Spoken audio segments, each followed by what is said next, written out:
প্রিয় ছাত্রছাত্রীরা, আজ আমরা ক্লাস 9-এর চ্যাপ্টার 8 উৎপাদকে বিশ্লেষণ এই চ্যাপ্টারটা থেকে শূন্য পদ্ধতি বা ভ্যানিশিং মেথডে কিভাবে উৎপাদকে বিশ্লেষণ করতে হয় সেটা শিখব। দেখো, যেটা শূন্য পদ্ধতি সেটা কি বলেছে, যে এফএক্স একটা বহুপদীর সংখ্যামালা দেওয়া থাকবে, সেটার উৎপাদকে বিশ্লেষণ করতে হবে।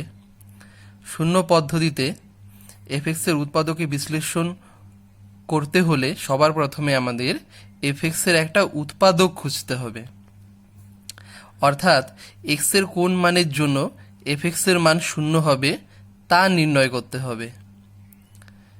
সেটা যদি আমরা নির্ণয় করতে পারি, যে ধরো এক্স ইজুগাল টু এ এর জন্য এফএক্সের মান শূন্য হচ্ছে, তাহলে এর আগে আমরা গুণনীয়ক উপপাদ্য শিখেছি।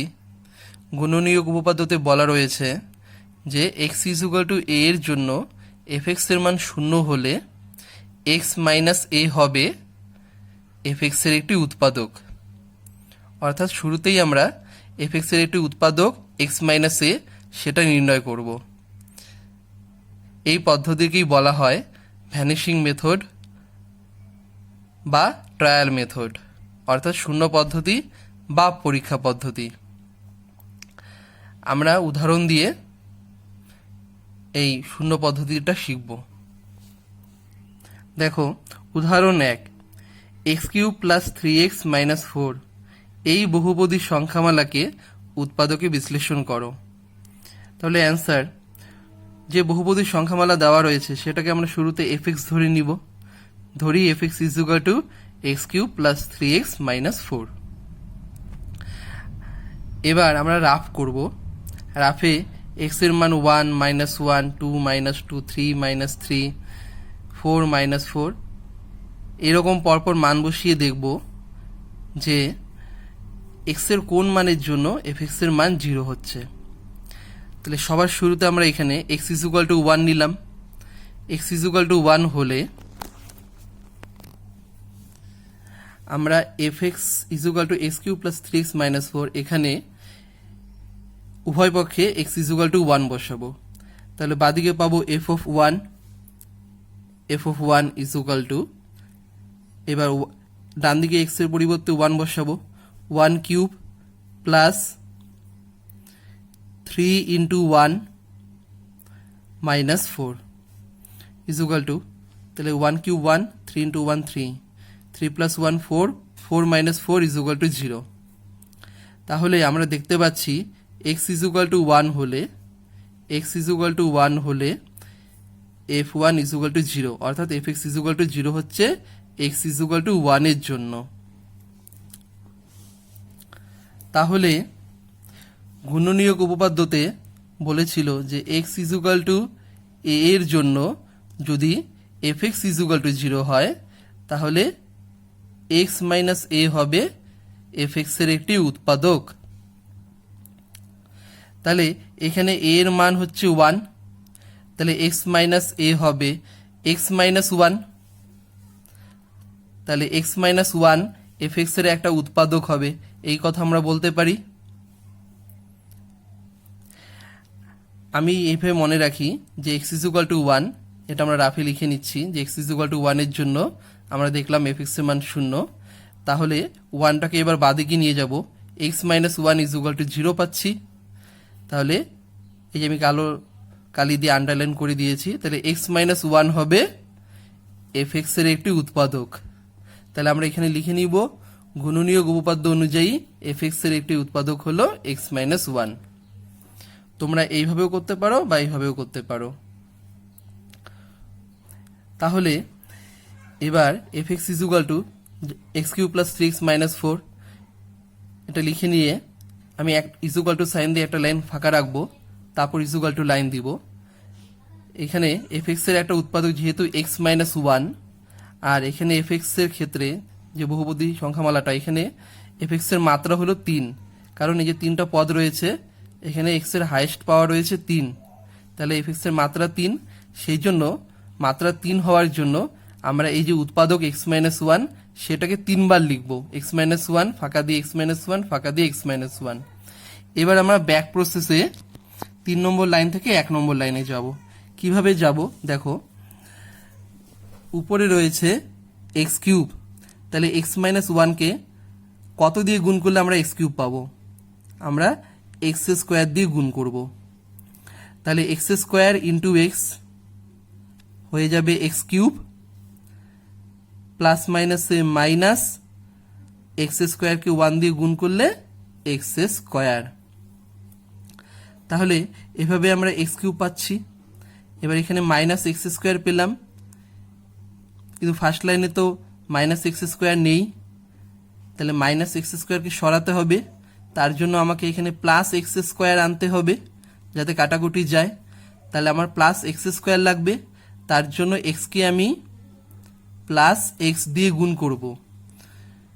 গুণ করলে পরে আমি পেয়ে যাব plus x into x, x square. তাহলে minus x square plus x square কাটাকাটি চলে যাবে, এক্স স্কোয়ারে কোনো টার্ম থাকবে না। এবার প্লাস মাইনাসে minus x into one x.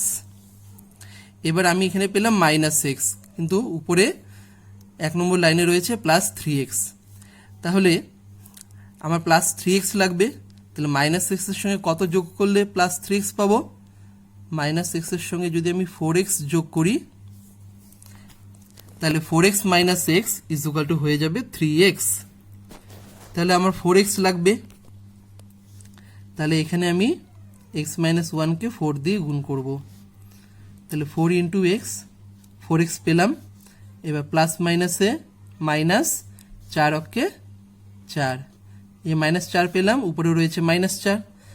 তাহলে এই ফার্স্ট লাইন আর সেকেন্ড লাইন মিলে গেল, কারণ x cube minus x square plus x square কাটাকাটি গেল, মাইনাস এক্স প্লাস 4x করে আমরা পাবো প্লাস 3x, মাইনাস 4 আছে, এখানেও মাইনাস 4 আছে।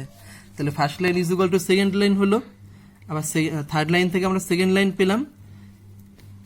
তাহলে আমাদের অঙ্কটা ঠিকই আছে, পরপর এইভাবে আসবে। এবার এখানে 3টা টার্ম রয়েছে, প্রত্যেকটা টার্মে এক্স মাইনাস ওয়ান রয়েছে, আমি এক্স মাইনাস ওয়ান কমন নিব। তাহলে প্রথম পদ থেকে এক্স মাইনাস ওয়ান কমন নিলে এক্স স্কোয়ার পড়ে থাকবে, এক্স স্কোয়ার। সেকেন্ড পদ থেকে বা সেকেন্ড টার্ম থেকে এক্স মাইনাস ওয়ান কমন নিলে প্লাস এক্স থাকবে। থার্ড টার্ম থেকে এক্স মাইনাস ওয়ান কমন নিলে প্লাস 4 থাকবে। তাহলে আমরা F x is equal to পেয়ে গেলাম x minus one into x square plus x plus 4। এবার রাফে এটা করে দেখা যায় যে x square plus x plus 4কে আর উৎপাদকে বিশ্লেষণ করা যাবে না। তাহলে এটাই আমাদের অ্যান্সার হলো। তাহলে শুরুতে F x is equal to x cube plus 3x minus 4 এই উৎপাদকে বিশ্লেষণ করতে বলা হয়েছে। উৎপাদকে বিশ্লেষণ করে আমরা F x is equal to x minus one into x square plus x plus 4 পেলাম। তাহলে ভ্যানিশিং মেথড অনুযায়ী আমরা এভাবেই উৎপাদকে বিশ্লেষণ করব। এবার একটা নোট রয়েছে, সেটা হলো এক্স এর কোন মানে এফ এক্স এর মান 0 হবে সেটা জানার কোনো সহজ পদ্ধতি আছে কি? যদি থাকে তাহলে সেটা কি? অর্থাৎ আমরা এই যে রাফে এক্স ইজ ইকুয়াল টু 1 নিলাম, আমরা তো এই অঙ্কে শুরুতেই এক্স ইজ ইকুয়াল টু 1 এর জন্য এফ এক্স এর মান 0 পেয়ে যাচ্ছি, কিন্তু অন্য অঙ্কে শুরুতেই এক্স ইজ ইকুয়াল টু 1 বা x is equal to minus 1 এর জন্য এফ এক্স এর মান 0 হবেই, তেমনটা নাও হতে পারে।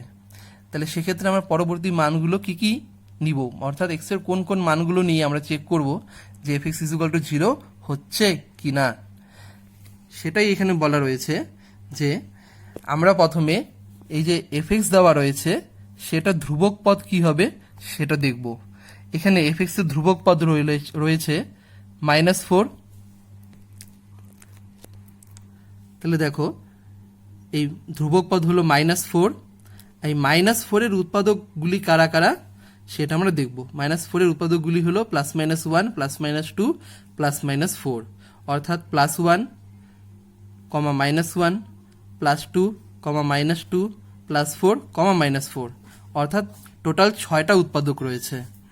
তাহলে এক্স এর এই যে 6টা মান রয়েছে, এই 6টা মানের মধ্যে যে কোনো একটা মান বা একের বেশি মানের জন্য এফ এক্স এর মান 0 হবে।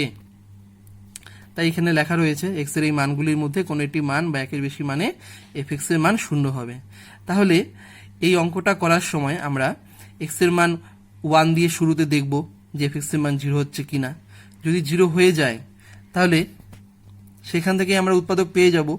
যদি 1-এর জন্য না হয় তাহলে -1 নিয়ে দেখব, -1 দিয়ে হয়ে গেলে তো হয়ে গেল, না হলে তারপর +2 দিয়ে দেখব, না হলে তারপর -2 দিয়ে। এইভাবে আমরা পরপর চেক করে দেখব যে এক্স এর কোন মানের জন্য এফএক্স এর মান 0 হচ্ছে, এবং সেখান থেকে গুণনীয়ক উপপাদ্য অনুযায়ী আমরা এফএক্স এর একটা এফএক্স এর একটি উৎপাদক পেয়ে যাব, এবং তারপর সেই উৎপাদককে কাজে লাগিয়ে ভ্যানিশিং মেথড অনুযায়ী আমরা এইভাবে অঙ্কটা করব।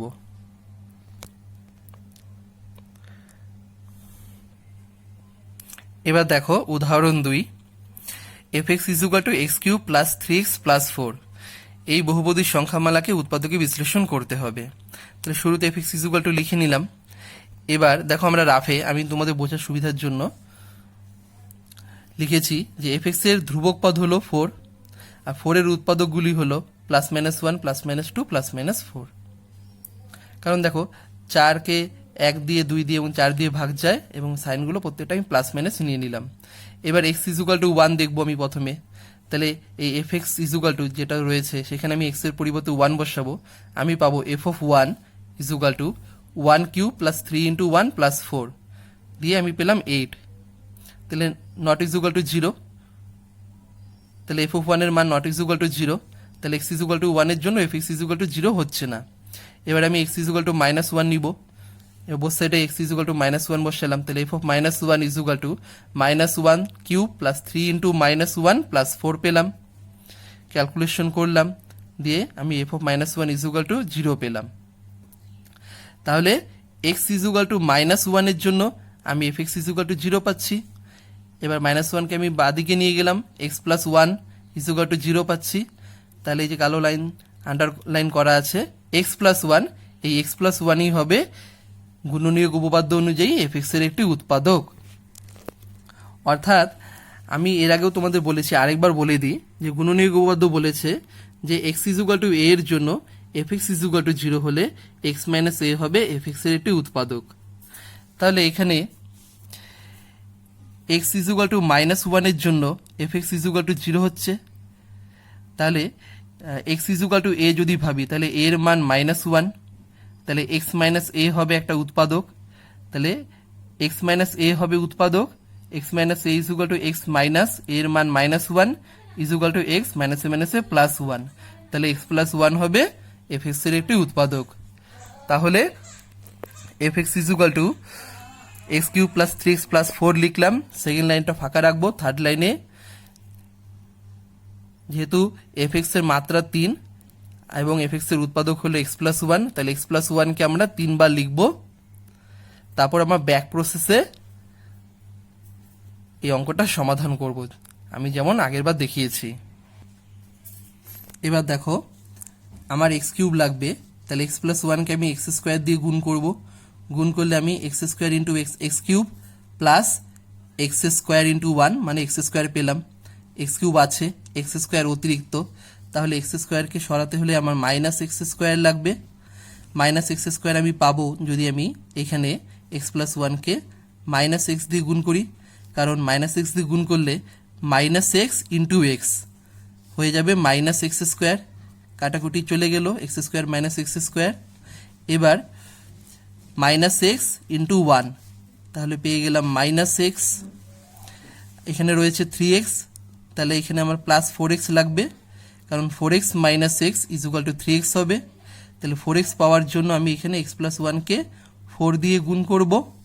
তাহলে 4 দিয়ে গুণ করলে 4 × x, 4x পেলাম, প্লাস 4 অক্ষে 4, তাহলে +4 +4 মিলে গেল। তাহলে এবার আমি এই লাইন থেকে 3টা পদেই x + 1 রয়েছে, আমি সেটা কমন নিব। তাহলে ফার্স্ট টার্ম থেকে x + 1 কমন নিলে x² পড়ে থাকলো, সেকেন্ড টার্ম থেকে x + 1 কমন নিলে -x থাকলো, থার্ড টার্ম থেকে x + 1 কমন নিলে +4 থাকলো। তাহলে এটাই হবে answer, fx = x + 1 × x² - x + 4। তাহলে ছাত্রছাত্রীরা তোমরা এই এক্সারসাইজ 8.1-এর 10টা অঙ্ক তোমাদের হোমওয়ার্ক হিসেবে দিলাম।